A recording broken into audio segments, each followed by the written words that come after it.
Waba was organized in around 1990. The idea began, and in 2001, 2006, we began formally thinking about the association.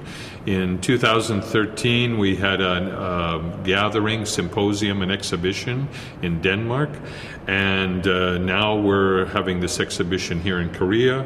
And we've also been invited to work in Barcelona, Spain, in 2016 for an exhibition with the International Academy of Ceramics. Ulla Viati, our brick mother, as we refer to Ulla, she's the founder and had the dream of this association. She began talking to a number of the artists in the organization now, myself, Gwen Heaney, Jacques Kaufman, Fritz Wering, about such an idea in the 1990s. But in 1998, Gwen Heaney invited this group of artists to work in the University of Wolverhampton in the UK, and in a symposium and exhibition called Creating the Yellow Brick Road, where we all worked with brick, and we had a symposium.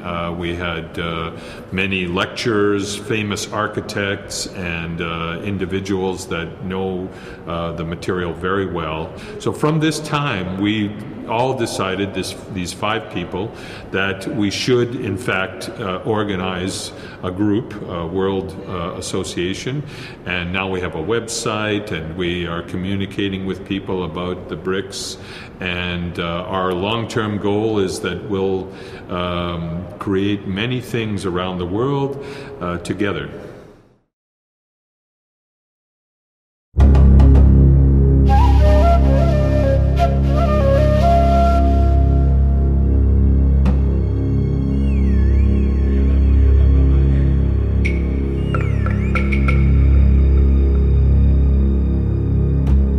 The work I've designed for this exhibition is there's 3 parts to the work. One part is the serpentine brick line you see being put together. There's probably 3,000 or 4,000 bricks in this line, and this line I've used many times. In fact, many artists have used it. In fact, humans have used this type of serpentine line from the beginning of time, because it's the way we all began to communicate and create stories. The work is called Elemental Brick. That's the title of my piece, and it is comprised of the serpentine line I described, the spiral stack form here, which I've used many times. It's the central element for the work. And then the third element is the 3 small spiral pod forms you see in the rest of the exhibition space. These forms will be filled with brick. They're made out of steel wire and copper tubing and a steel pipe stack form. This one will be only black and white brick, and the small pods will be filled with multicolored brick and perhaps shards from Korean celadon, maybe some ongiware shards, and maybe some pieces of granite and stone as well, to symbolize a connection with this part of Korea and the incredible ceramic tradition that's part of the Republic of Korea. When I start to compose or create a work, I think about the space, the actual space, height, width, size of the space is very important for my design. And I'm always conscious of how people move through the work and experience the work. So the space is very much considered by me as the artist. The use of brick in my work comes from for several reasons. One is it's the most elemental building material in the world. The use of brick began maybe 1,000 years ago or more to build structures for people to live in and buildings for people to inhabit. It's a great material because you can take just one brick and you can handle it easily. Anyone can handle a brick, but with thousands of these bricks, you can make a huge structure. So really, this material is limitless in color, shape, form, and they're made everywhere around the world.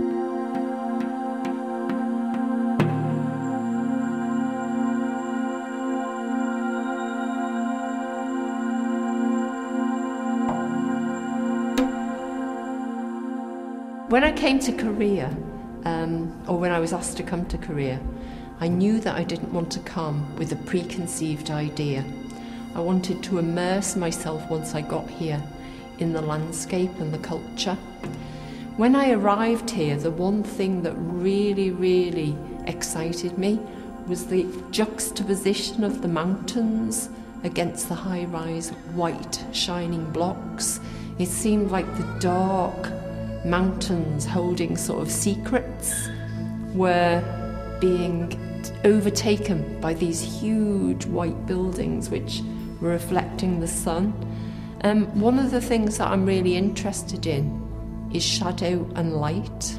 The other thing which was really very interesting was that I went to the brick factory, and there it sort of confirmed my idea of this kind of organic, beautiful mass of mountains being overtaken by these rigid, you know, what would you say, very rigid buildings. And when I went to the brick factory, it sort of confirmed it, because all sense of the handmade had gone from the brick factory and the machine had taken over. And what they were looking for was perfection, regiment, everything to be exactly the same, you know, not even a tiny bit of something going wrong or anything like that. So this has all started to come together for me. At the moment, I've brought some bricks from the brick factory and I've stacked them. I'm going to carve them and then dismantle parts, so we get a sort of feel of the mountain. And when I take the pieces off, they're very large bricks. You'll also get a feel of the high-rise buildings. Some of the experiments I'm doing over there are developing cutting boxes where I cut maybe the silhouette of the mountain or the silhouette of some water. So I'm starting to get that feel of shadow and light. But what I've decided to do for my exhibition is an experimental studio, but a laboratory. So I will be showing my experiments rather than having a finished piece of work.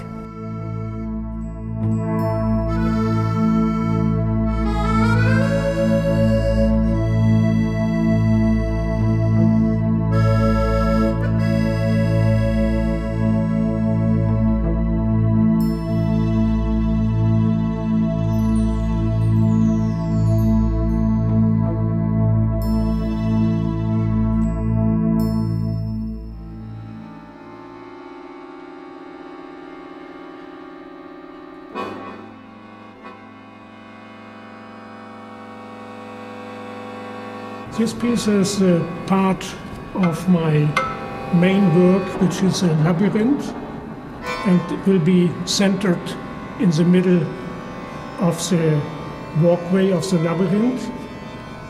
It's something like an egg or a head. For me, it's a symbol of beginning or ending. With these happenings, there will be other little happenings, little vases in something like a Celadon gallery, which makes this walkway slower because you have interesting interruptions on your way. These happenings make your way slower to listen to the music which will be happen in my labyrinth. Opposite of this heavy material, there's a music going straight to heaven.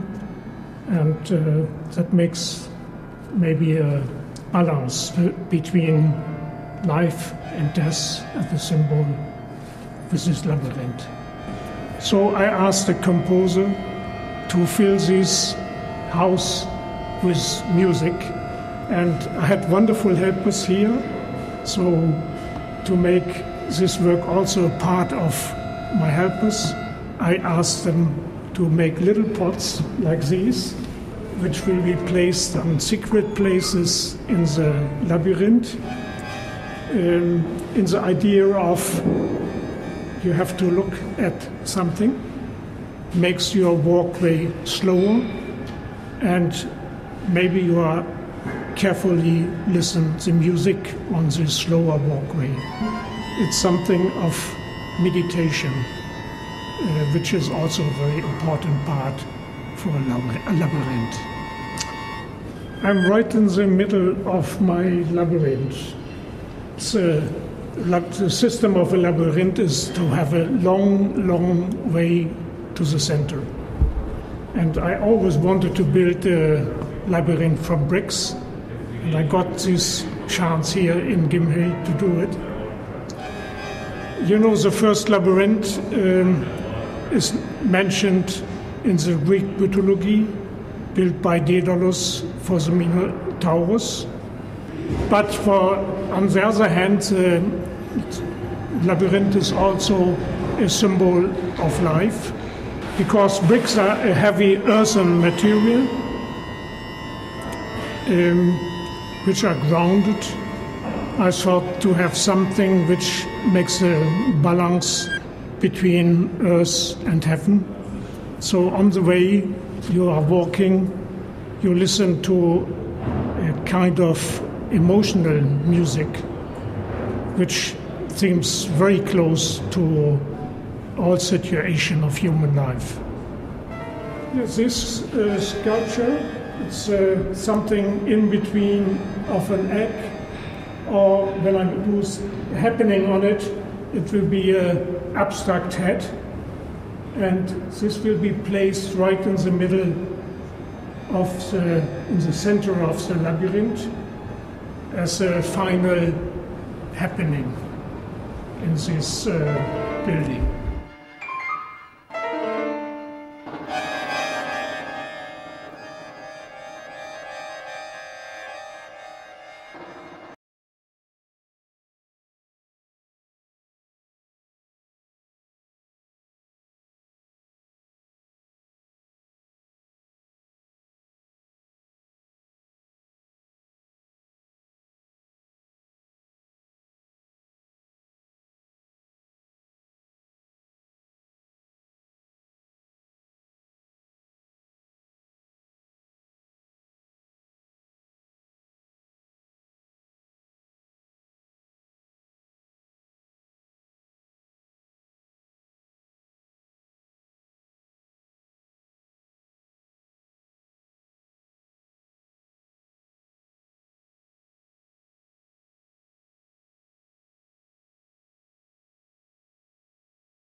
She is a great Swedish artist working in bricks, and we call her in our waba group the mother of bricks because she is already working for more than 30 years with bricks, and she did a lot of amazing big sculptures in this material. We are very sad she can't be here because she is ill, but she sent a wonderful plan so I could follow her ideas and I built this art piece up for her.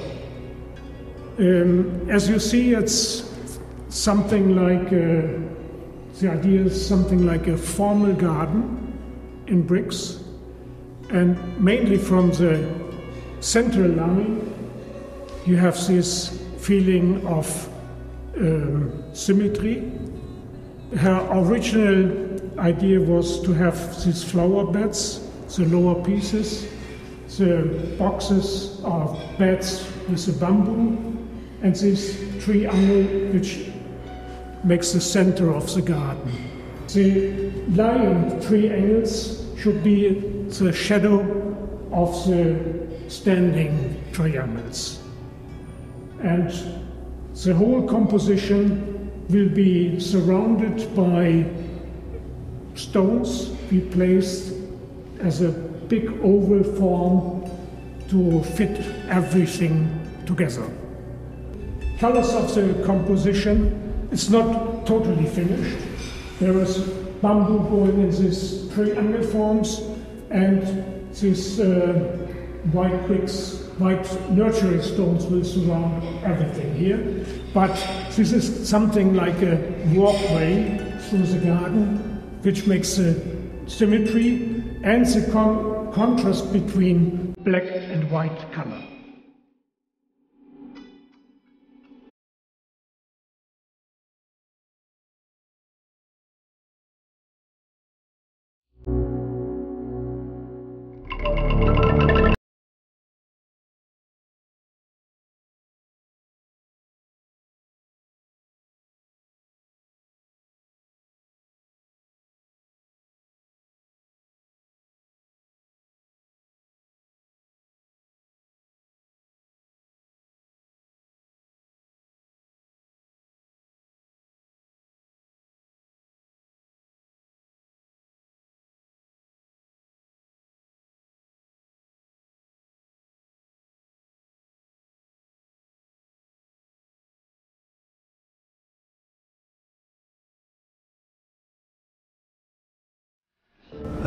Of course, I wanted to work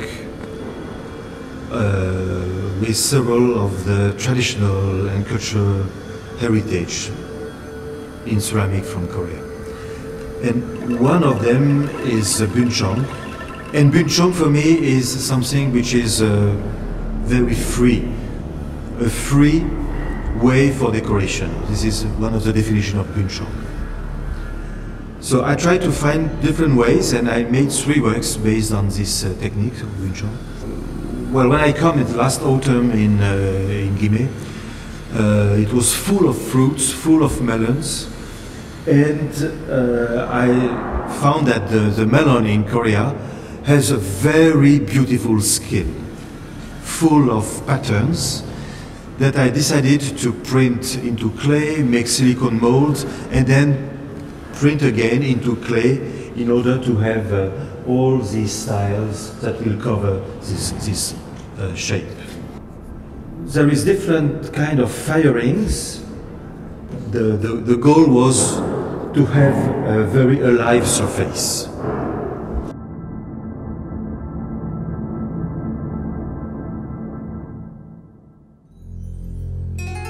So if I have one sentence to resume my work with brick, I would say, to build his world, human being needs bricks and myths.